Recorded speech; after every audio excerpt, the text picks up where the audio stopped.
जीअं त तव्हांखे इमरान टीवी चैनल ॾेखारे रहियो आहे, मेहड़ जो इंडस हाईवे आहे जिते उमे रुबाब चांडियो तरफ़ां जेको रोड ब्लॉक कयो वियो आहे ऐं उमे रुबाब जा जेके सरकारी गनमैन आहिनि, जेके पुलिस वारा आहिनि, उन्हनि सां गॾु हथियारनि जे ज़ोर ते रोड ब्लॉक कराए रही आहे। ऐं वधीक स्क्रीन ते तव्हांखे इमरान टीवी ॾेखारे रहियो आहे जेके उमे रुबाब जा प्राइवेट गनमैन ऐं सरकारी गनमैन जेके आहिनि उन्हनि सां हथियारनि जे ज़ोर ते मुसाफ़िर जेके रस्ते में गाॾियूं ॿिन्हिनि पासनि अचनि वञनि पियूं ऐं उमे रुबाब चांडियो तरफ़ां इहे सभु ब्लॉक कराए रहिया आहिनि। वधीक स्क्रीन ते तव्हांखे इमरान टीवी ॾेखारे रहियो आहे।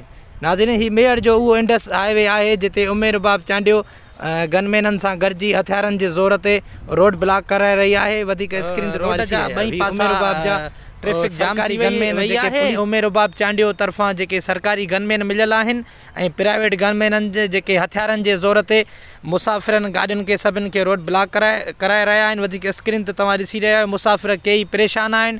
मेहड़ जी सूरत हाल इहा आहे त इंडस हाईवे ब्लॉक लॻो पियो आहे। तमामु घणा मुसाफ़िर जेके कराची वञणा आहिनि, जेके इस्पताल वञणा आहिनि, उहे ॿिनि रोड जा ॿई पासा बंदि आहिनि। उमे रुबाब हथियारनि जे ज़ोर ते रोड ब्लॉक करायो आहे। वधीक स्क्रीन ते इमरान टी तव्हांखे ॾेखारे